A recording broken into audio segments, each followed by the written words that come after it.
अरविंद केजरीवाल यांना मोठा धक्का। राज्यसभेतील आपच्या 7 खासदारांचा गट भाजपमध्ये विलीन। तर तपास यंत्रणांच्या दबावामुळे खासदारांची बंडखोरी। ऑपरेशन लोटसवरून आपची भाजपवर टीका। पुण्यामध्ये सुनेत्रा पवार समर्थकांची बॅनरबाजी। बॅनरवर भावी मुख्यमंत्री असा उल्लेख। फटाके फोडून कार्यकर्त्यांकडून जल्लोष। बहुमताने निवडून येण्याचा विश्वास। नाशिक लैंगिक अत्याचार आणि धर्मांतर प्रकरण। आरोपी दानिश शेखच्या फेस आयडीवरून मोबाईल अनलॉक करण्यात यश। मोबाईलमधील डेटा तपासण्याची प्रक्रिया सुरू। नाशिक धर्मांतर आणि लैंगिक अत्याचार प्रकरणी 4ही आरोपींना 6 दिवसांची पोलीस कोठडी। आरोपींची 29 तारखेपर्यंत पोलीस कोठडीमध्ये रवानगी। मुंबईच्या दहिसरमध्ये रिक्षा चालकांच्या मराठी सक्तीवरून तुफान राडा। मनसैनिक आणि संजय निरुपम भिडले। 11 मनसे कार्यकर्त्यांसह निरुपम यांच्यावर गुन्हा दाखल। तर मराठी सक्तीवरून शिवसेनेतच 2 गट।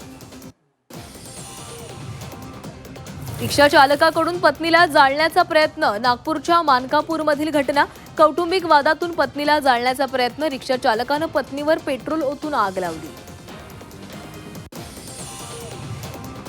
डॉक्टरांच्या हलगर्जीपणामुळे रुग्णाचा मृत्यू। मृत तरुणाच्या कुटुंबियांचा रुग्णालयावर आरोप। भिवंडीतील अंजूर फाटा येथील घटना। रुग्णालय प्रशासनावर कारवाई करण्याची मागणी।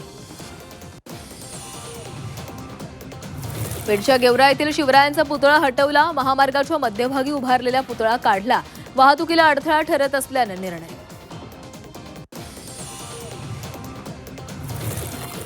मराठी जनतेला वेठीस धरू नका। गाठ मनसेशी आहे। बॅनरमधून मनसेचा अमराठी रिक्षा चालकांना इशारा।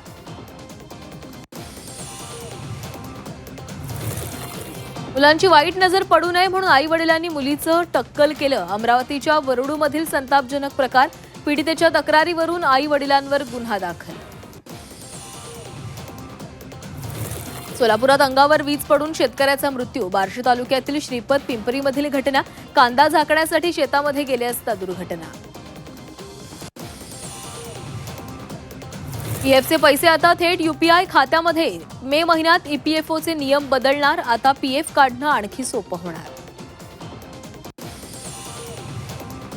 एआयमुळे हजारो कर्मचाऱ्यांच्या नोकरीचे वांदे। एआयमध्ये गुंतवणूक करण्याची मेटाकडून घोषणा। मेटा 10% कर्मचारी कपात करणार। कंपनीतील 8,000 कर्मचाऱ्यांची नोकरी जाणार। म्हाडाच्या सोडतीला अत्यल्प प्रतिसाद। 2,640 घरांच्या सोडतीकडे इच्छुकांची पाठ। म्हाडाची घरं इच्छुकांना न परवडणारी। आतापर्यंत केवळ 21,000 अर्ज दाखल। राज्य सरकारी निमसरकारी कर्मचाऱ्यांचा संप अखेर मागे। सुधारित निवृत्ती वेतनासह मागण्यांबाबत 15 दिवसात अधिसूचना काढण्याचे सरकारचं आश्वासन। मध्य रेल्वेच्या आसनगाव कसारा स्थानकादरम्यान आजपासून 15 तासांचा मेगा ब्लॉक दरम्यान रेल्वे सेवा पूर्णपणे बंद। नाशिक कसाऱ्यासाठी आसनगाववरून विशेष बस सेवा। मुंबईतील केईएम रुग्णालयाचं नामांतर होणार। नामांतर प्रस्ताव आरोग्य समितीमध्ये मंजूर। आता नवं नाव कौशल्य श्रेष्ठ एकलव्य स्मारक रुग्णालय असणार।